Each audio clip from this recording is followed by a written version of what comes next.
Eleanor Whitmore, billionaire, real estate empress worth hundreds of millions, ordered 10 luxury cars removed from her private collection on a single Tuesday morning. No auction, no donation. Simply discarded the way a person discards a pair of old shoes. Jackson Cole, a single father with nothing but calloused hands and a rented garage, happened to stand before that pile of condemned machines. 10 cars declared dead, and in his eyes, not one of them was broken. They were waiting to be brought back. The only question remaining was whether he had the courage to bet everything on that belief. What happens when the contempt of the wealthy becomes the launching pad for a man with nothing? Find out now. The garage sat at the end of a dead-end road on the outer rim of Detroit, hemmed in by a salvage yard on one side and a shuttered auto parts store on the other. Jackson Cole rented the space from a landlord who had told him twice that he was selling the property before the year was out. The rent was low enough that Jackson could manage it, high enough that he could not save beyond it. He was 34 years old, and the calloused state of his hands told the story of a man who had been working on engines since before he was legally allowed to drive one.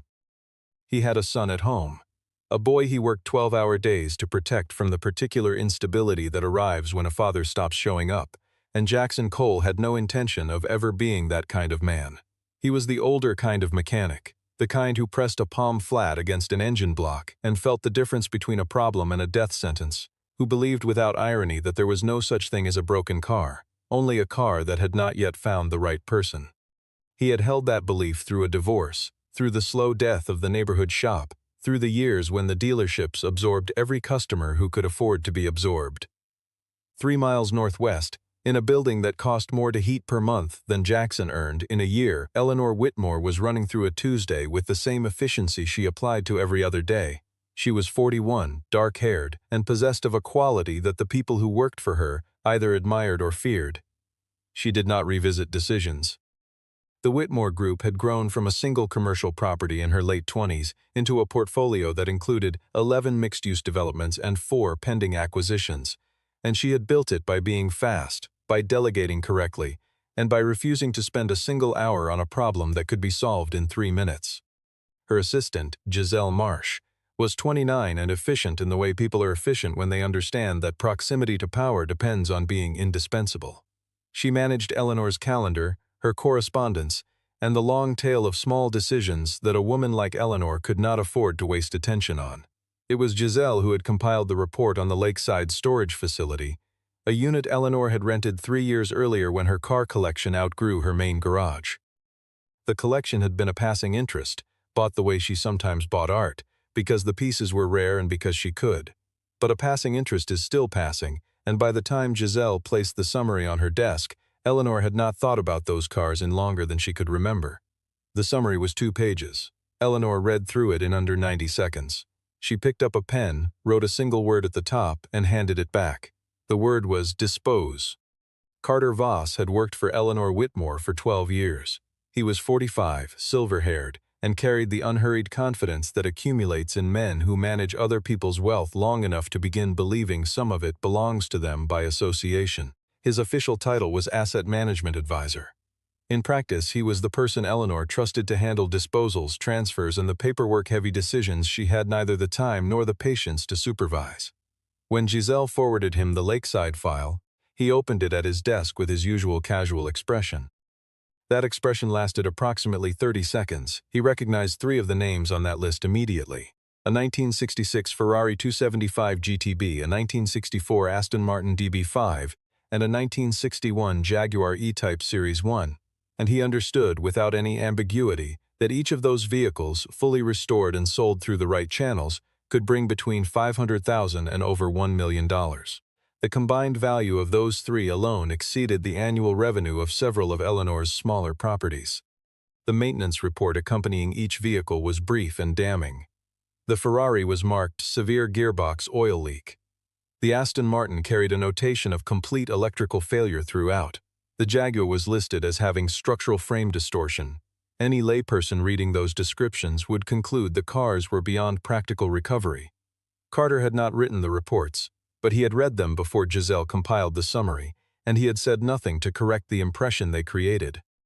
He called a salvage and demolition company he had used on previous jobs, a firm run by a man named Grant Holloway, and gave instructions to collect all 10 vehicles from Lakeside but hold the 3 flagged units in a separate staging location. He would arrange their purchase through a private acquisition vehicle at scrap metal pricing. The paperwork would be clean, the profit would be substantial, the entire operation would be invisible to Eleanor Whitmore, who had already signed and moved on. The plan required only one thing to work: no interference. Grant Holloway sent his crew to Lakeside on a Wednesday morning. The crew chief was a man named Dennis Bennett. Dennis had a brother named Lucas, and Lucas Bennett had a best friend who knew more about old cars than anyone else in the state of Michigan. Dennis called Lucas from the parking lot of the Lakeside facility before his crew had finished unloading. He said very little on the phone, just that Lucas needed to come, and to bring Jackson. Lucas drove 40 minutes across the city, walked through the facility's side entrance, and stood in the cold dark between 2 rows of covered shapes. He lifted the nearest tarp, turned on his phone's flashlight, and stood there for a while without saying anything at all. He called Jackson at 11:15 that night. Jackson was still in the garage, working on a customer's transmission under a clip-on lamp. He did not want to drive across the city at that hour. Lucas said 4 words that changed his mind. "I'm not kidding, Jackson. The drive took 32 minutes. When Jackson stepped through the side door of the Lakeside facility and the flashlight swept across the first row of vehicles, he stopped walking. He did not speak for almost a full minute. He stood in front of the covered form of the Ferrari, and something moved through him that was not quite recognizable as emotion and not quite recognizable as calculation. It sat in the specific place where a craftsman encounters something worth saving. He reached out and set one hand flat on the canvas cover.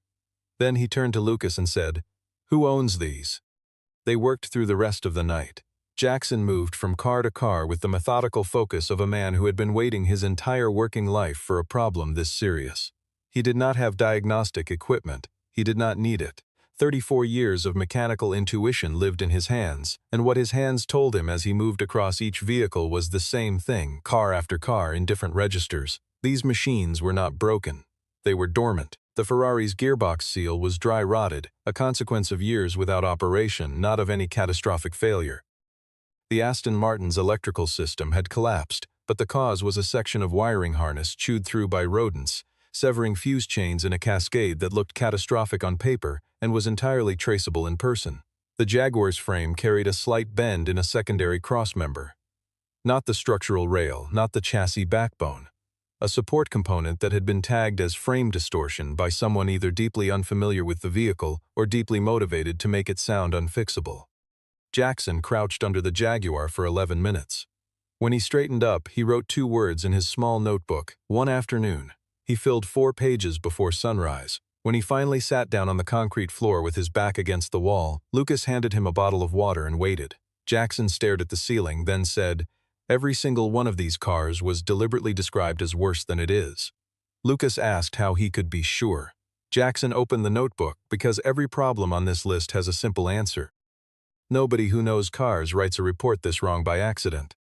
In the morning, Jackson found the crew chief and made his proposal. He would purchase all 10 vehicles outright at salvage value, eliminating the company's transport and processing costs. Dennis called it in. The call was routed to Giselle Marsh, who was managing 17 other items for Eleanor, and made the decision in 45 seconds. If the buyer was paying cash and handling removal, the answer was yes. Jackson drove to the bank that same morning and withdrew every dollar of his savings. He called Lucas from the parking lot. Lucas met him there and signed a personal loan agreement on the hood of his truck. Together they assembled $47,000. Jackson's entire reserve and Lucas's entire buffer, 2 years of financial security dissolved into a single transaction. Jackson signed the purchase agreement without hesitation. He did not tell anyone how close to the edge that signature put him. He did not need to.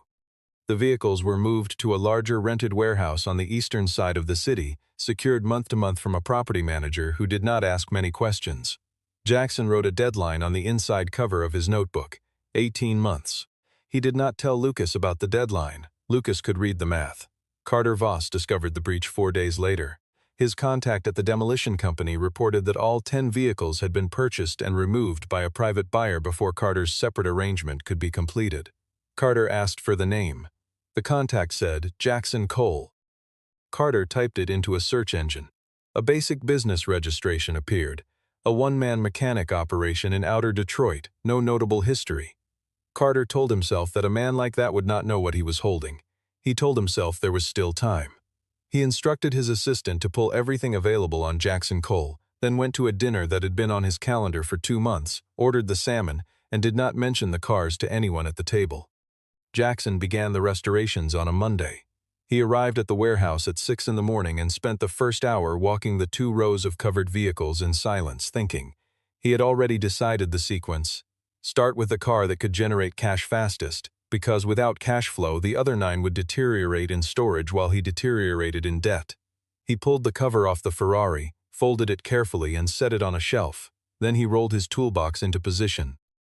The gearbox seal replacement took 3 days, not because it was complicated, but because Jackson worked the way he had always worked, completely, without shortcuts, checking each adjacent component as he moved through the repair rather than fixing only what the report described.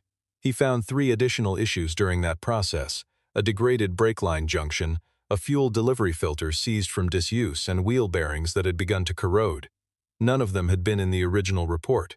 All of them were repaired. He photographed the finished Ferrari and posted the images to a collector forum under his own name, with a brief description. 1966 Ferrari 275 GTB, full mechanical restoration, original matching numbers, drive-ready condition. The first response came within 2 hours. A collector in Dallas named Marcus Webb sent a message that began, "I've been looking for this exact car for 6 years. The call that followed lasted 40 minutes. At the end of it, Marcus said he would pay $380,000 for a full restoration to show quality. Paint, interior, mechanical, everything documented and certified. Jackson thanked him, said he would be in touch, and hung up. He sat on the concrete floor next to the Ferrari for a long time after that. He did the calculation in his head, then on paper, then again. If the Ferrari could bring $380,000 and the other 9 held anywhere near comparable value, he was holding a collection worth between $4 and $12 million. He had bought all of it for $47,000. Lucas arrived that afternoon and found Jackson still sitting on the floor. Jackson told him the number. Lucas sat down next to him and neither of them said anything for a while. The Aston Martin DB5 was next. Lucas spent 2 days sourcing original specification wiring harness components through a parts network he had maintained from his years importing European vehicle parts. When the correct components arrived, Jackson installed them with the same attention he had given the Ferrari. Not just replacing the failed section but tracing the entire electrical circuit by hand, rebuilding the system rather than patching it. When he turned the key for the first time and the engine caught and held, the sound was so clean and complete that both men stopped what they were doing and simply listened. The Jaguar came after. Jackson went under the frame on a Tuesday morning and came out that afternoon with the cross members straightened by hand. He was right, 1 afternoon was all it took. He had begun keeping a detailed log for each vehicle. Repair description, parts sourced, hours worked, total cost, and a notes section where he recorded what the original report had claimed against what he had actually found. The discrepancy was consistent across every car he touched. Each vehicle had language calculated to suggest irreparability. Each vehicle had turned out to be straightforward. Jackson was not a suspicious man by nature, but the notebook was becoming a document of a particular kind of pattern, and patterns have a way of meaning something even before the meaning becomes clear. One evening, Lucas brought a printout from the collector forum. Someone had written a short paragraph about a mechanic in Detroit restoring cars the market had written off, calling the work the most thorough mechanical restoration this community has seen in 15 years. Jackson picked it up, read it, folded it carefully, and put it in the front pocket of his work shirt. Carter Voss had been patient for 3 weeks. His investigator produced a detailed report. 2 men working an intensive schedule in an East Side warehouse, regular parts deliveries, 3 vehicles already confirmed as fully functional by the collector community. Carter read the report on a Saturday morning and understood that he had underestimated the situation. He had assumed a mechanic without resources would stall within the first month. He had been wrong. He would not make the same mistake twice. He engaged a smaller legal practice that specialized in asset recovery disputes and presented the situation with selective detail. The central question was this: could a transaction authorized by an executive assistant, without explicit written delegation from the principal party, be subject to a validity challenge? The attorney reviewed the documentation and gave a careful answer. The delegation of authority in Giselle Marsh's employment agreement was broad but not unlimited. A sufficiently motivated challenge could argue that a disposal of assets exceeding 6 figures required direct principal authorization. The challenge would not be strong, but it would be sufficient to trigger a temporary freeze on sales activity while the court reviewed the matter. Carter did not need to win. He needed time. He needed Jackson Cole unable to sell a single car while the legal process worked its slow machinery, long enough for Carter to build a parallel approach that would either acquire the vehicles through Eleanor directly or force Jackson into a settlement. The legal letter went out on a Thursday. It arrived at the warehouse on a Monday morning, delivered by a courier who had to knock twice before Lucas answered the door. Lucas read it, standing in the doorway. He read it twice. Then he walked inside and set it on the workbench next to the Porsche 356 Jackson was currently examining. Jackson read it once, set it down, picked up his wrench, and went back to the Porsche. Lucas watched him for a moment. "You're not going to say anything?" Jackson put down the wrench. "I don't have money for a good lawyer," he said. "That's what needs to be said." Lucas leaned against the wall. "There's someone I know. She's not a lawyer." Jackson looked up. "What does she do?" Lucas said, "She asks the right questions to the wrong people." Diana Sterling had been writing about financial misconduct for 11 years. She worked for an investigative publication with a small staff and a disproportionate reputation for the quality of its sourcing. She was 38, direct in a way that people in finance found either refreshing or alarming depending on which side of her work they were on, and she possessed the specific quality that all good investigators share. She never confused her conclusion with her evidence. When Lucas called and described the situation, she asked 4 questions. Then she said she would meet them at the warehouse the following day. She arrived in the early afternoon and spent the first 20 minutes walking the rows of cars without speaking. Then she sat at the workbench and went through Jackson's notebook page by page, the original assessment reports on one side, Jackson's findings on the other, the photographs documenting conditions found versus conditions described. She set the notebook down and said, "The discrepancy between these reports and your findings is too consistent to be incompetence." Jackson said he had been thinking the same thing. Diana said, "Who submitted the original assessments?" Neither of them knew. Diana said, "I'll find out." She left with the notebook. Jackson made her sign for it in writing. The legal freeze did not stop the work. It stopped the selling, but the restoration continued, and in some ways the enforced holding period made Jackson more thorough than he might have been under time pressure. The Porsche 356 Speedster required a rebuilt carburetor and new gaskets throughout the fuel system. The work took 4 days. The Mercedes-Benz 300 SL Gullwing, the car with the distinctive upward-opening doors, had a seized door release mechanism on the driver's side that required careful disassembly of the entire door panel to access the actuating cable. Jackson had never worked on a Gullwing before. He spent one evening reading every piece of available documentation about the door mechanism's construction before touching it. He did not rush. He got it right on the first attempt. The Lamborghini Miura had a fuel distribution problem that took him the better part of a week to isolate. A failed diaphragm valve in the secondary circuit intermittently blocking fuel delivery under load. The part was not commercially available. Jackson fabricated a replacement from raw stock. When Lucas saw the finished piece, he said, "That's the kind of thing people write books about." The remaining vehicles, a 1958 Alfa Romeo Giulietta Spider, a 1969 Ford GT40 road variant, a 1972 De Tomaso Pantera, and a 1949 Talbot Lago Grand Sport, each had their own specific histories of neglect, each required their own diagnosis, and each responded to careful work in the way machines respond when someone actually pays attention to what they need. Word continued to spread through the collector community without Jackson doing anything to accelerate it. A message arrived from a museum curator in Geneva asking about the Miura. A collector in London sent an inquiry about the Talbot Lago. A broker representing a private client in Tokyo asked whether the GT40 had been spoken for. Jackson did not respond to any of them while the legal freeze was in effect, but he kept every message in a folder and showed it to Lucas on a Friday evening. Lucas counted them, 14 inquiries, 7 different countries. Jackson said, "That's 11 cars. We only have 10. They stared at each other for a moment and then both of them laughed.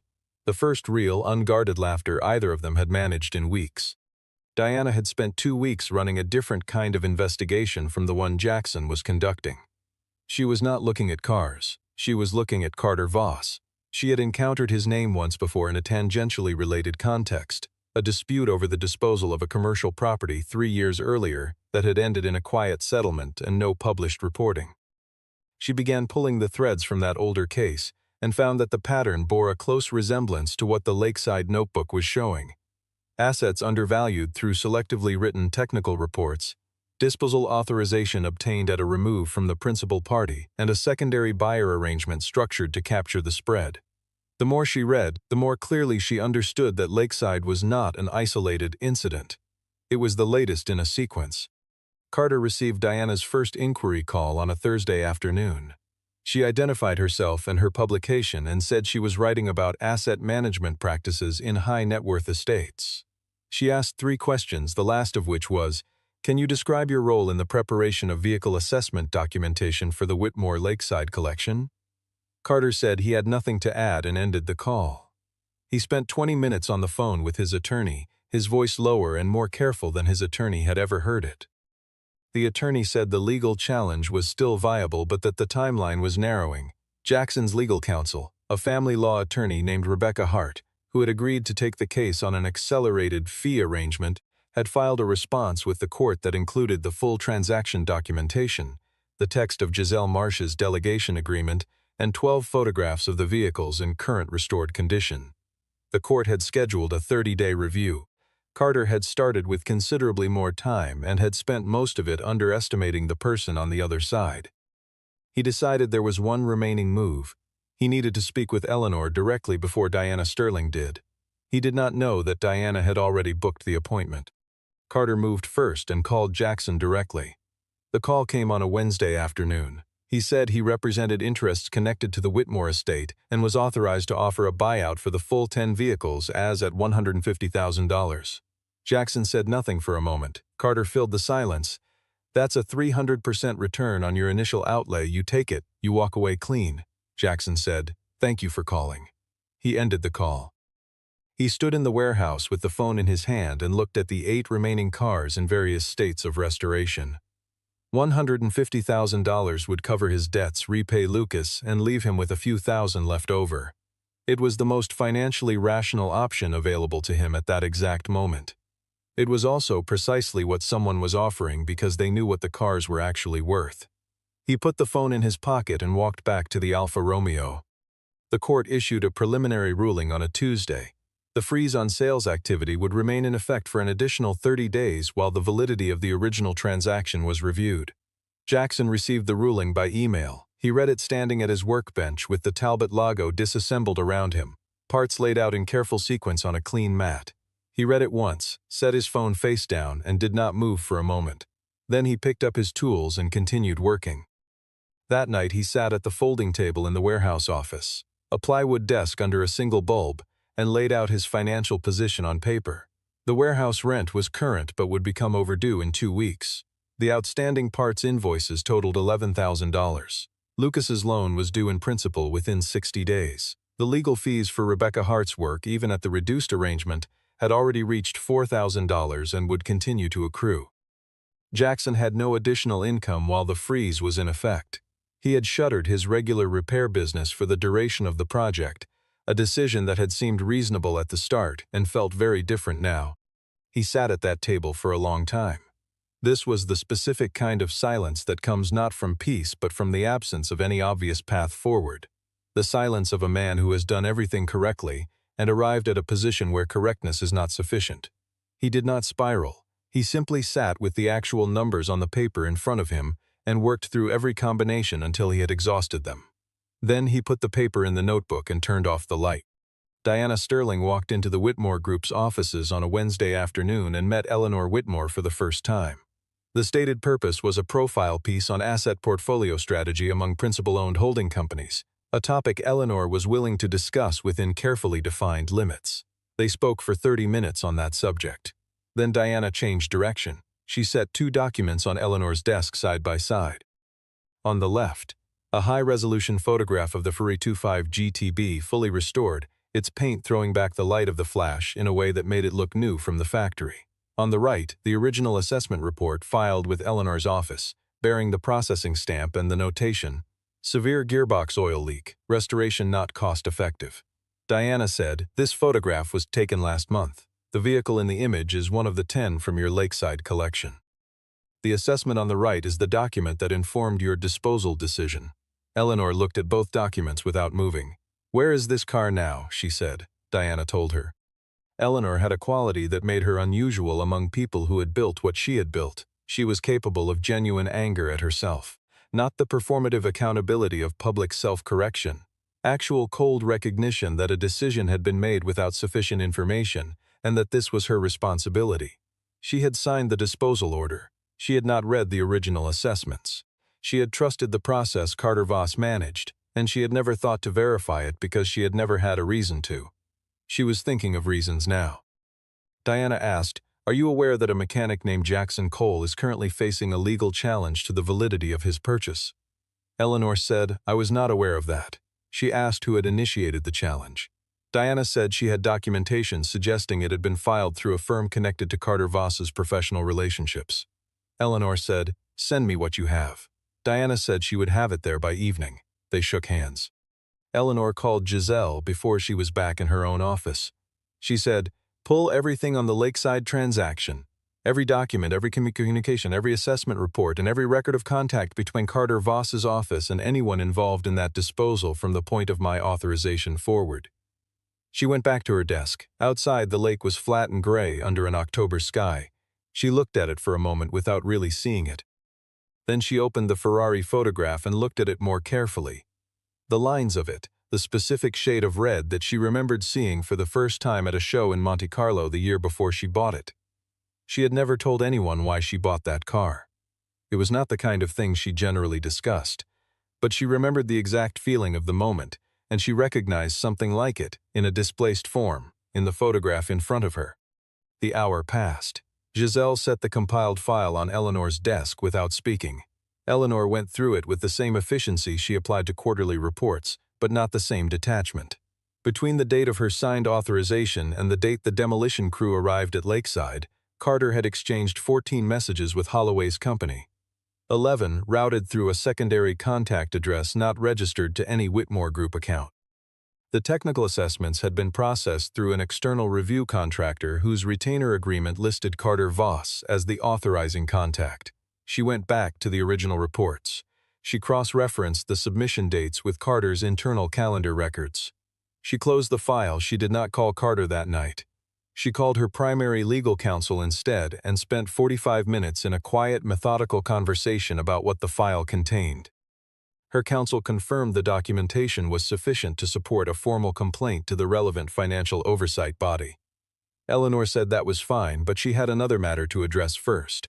She asked whether there was any procedural barrier to withdrawing the validity challenge currently before the court. Her counsel said none, if Eleanor filed a direct confirmation of the transaction's legitimacy. Eleanor said, "Draft it tonight." The confirmation was filed at 9:30 the following morning. It was 4 paragraphs long, signed by Eleanor Whitmore, and stated unambiguously that the sale of 10 vehicles from the Lakeside collection to Jackson Cole had been conducted within the proper scope of delegated authority, that the consideration paid was accepted as valid, and that the Whitmore Group withdrew all challenges to the transaction's standing. The court issued the corresponding order by early afternoon. The freeze was lifted. Jackson received a call from Rebecca Hart at 2:15. He was under the Alfa Romeo at the time, running a compression check. He came out, listened to Rebecca's explanation, and asked her to repeat the key sentence. The challenge had been withdrawn by Eleanor Whitmore herself, not by a ruling, not by a technicality. Jackson stood in the middle of the warehouse with grease on his forearms and the phone at his ear, and he did not say anything for a moment. Then he said, "Thank you, Rebecca." He hung up. He went back to the Alfa Romeo, completed the compression check, and recorded the results in the notebook. Then he came out, washed his hands at the utility sink, and told Lucas. Lucas sat down on the overturned crate and put his face in his hands for a moment. When he looked up, he said, "Tell me the Dallas guy still wants the Ferrari." Marcus Webb drove up from Dallas 2 weeks later and paid $395,000 for the Ferrari 275 GTB, slightly above the original quote, because the collector community's awareness of Jackson's restoration work had grown, and Webb understood that thorough documented provenance increased a car's value. Jackson handed over the logbooks, the photographs, and the full written account of the repairs. Webb shook his hand at the warehouse door and said, "If you do any more of these, I want to know first." Jackson said, "You'll know." That evening, after Marcus Webb's trailer disappeared around the corner, Lucas went to his truck and came back with 2 bottles of soda and handed one to Jackson. They sat on the warehouse floor in the empty space where the Ferrari had stood for 6 months. Neither of them said much.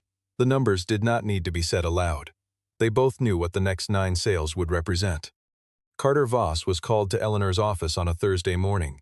He came in with the same unhurried confidence he had carried into every meeting for 12 years, and Eleanor let him sit down before she placed the compiled file on the desk between them. She did not raise her voice. She outlined what the file contained, described the communications with Holloway's firm, and identified the external assessment contractor. Carter made 2 attempts to offer alternative framings. Eleanor said, "Don't." What followed was a practical discussion. His access to Whitmore Group systems was terminated effective that day. His employment agreement was voided under the misconduct provisions, and Eleanor's legal team would be in contact regarding the civil matter. Carter left the office 40 minutes after he had entered it. He did not take the photograph from his wall. Diana Sterling published her piece 3 weeks later. Not about Jackson Cole, but about the structural conditions that allowed asset managers within high net worth estates to manipulate disposal decisions for personal gain, using manufactured technical reports and opaque delegation chains. It named Carter Voss and documented his methods in source detail. The Lakeside collection was mentioned once, briefly, as the transaction that had exposed the pattern. Jackson's name appeared in a single sentence as the buyer. He read the piece at his workbench, folded it once, and put it in the notebook beside the forum print Lucas had given him months before. 18 months after the night, Jackson stood in the dark of the Lakeside facility with one hand on the canvas cover of the Ferrari, the last vehicle in the collection, the Talbot Lago Grand Sport. Was transferred to a private collector in Lyon who had been waiting since the day word reached Europe that the car existed. The total revenue from all 10 vehicles came to $10,300,000. After parts, labor, rent, legal fees, and repayment of all loans, the net figure was $8,700,000. Jackson sat with the final accounting for a long time before he felt anything about it. He bought the warehouse. He did not celebrate this. He signed the purchase agreement the same way he had signed every other important document in this chapter of his life, carefully and without flourish. He hired 3 mechanics, 2 young men from the neighborhood who had been doing work in their driveways, and a woman named Grace Hollis who had worked at a restoration shop in Cleveland and came recommended through the collector network. He gave all 3 a salary 15% above market rate and a clear description of how he expected work to be documented. Lucas Bennett became a formal co-owner of the business, with an equity stake calculated precisely from his original contribution and the risk it had represented. Lucas said the calculation was too generous. Jackson said it was the only calculation that made sense to him. They did not argue about it further, which was, in its way, a complete description of how they had always operated. Jackson built a documentation system that replaced the handwritten notebooks with a proper archival process. Photographs at every stage of each restoration, parts provenance records going back to the original manufacturer where possible, and a written narrative for every vehicle explaining exactly what had been found, what had been done, and why. He understood by this point that the value of his work was not only mechanical, it was evidentiary. The collector market paid for certainty, and Jackson had built a reputation for producing it. The garage on the dead-end road stayed open, managed by Grace when Jackson was occupied elsewhere. It still took in regular repair work, engines, transmissions, brake systems on the vehicles of neighborhood customers who could not afford dealership rates. He did not advertise this. The customers who had always come there continued to come, and some of them did not know that the quiet man under the car was the same person whose name had appeared in a collector publication described as having completed the most significant single collection restoration in the American private market in the past decade. He did not see any reason to tell them. Eleanor Whitmore made no public acknowledgement of the events. She handled the Carter Voss matter through her legal team and her financial oversight filings and did not discuss it externally. 6 months after the final vehicle sale, a plain white envelope arrived at the warehouse. Inside was a single document, the original auction receipt from the Aston Martin DB5's purchase at a London sale in 2009. The year Eleanor had closed her first major commercial deal, the first year she had understood concretely that the life she had been working toward was actually going to happen. She had bought the car in a single afternoon's decision because it was the first purely beautiful thing she had ever allowed herself to want. She had written 2 sentences on a card folded inside the receipt. She did not sign it. Jackson read the card once, set it on the desk, and looked out the warehouse window for a long moment. Then he placed the card and the receipt in the locked cabinet with the logbooks.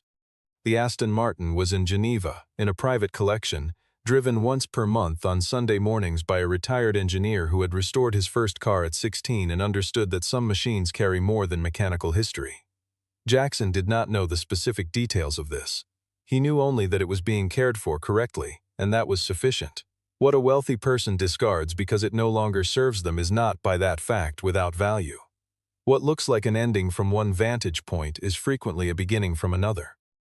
And the difference between those 2 vantage points is not money, and it is not circumstance. It is the willingness to put your hands on something the world has called finished and disagree.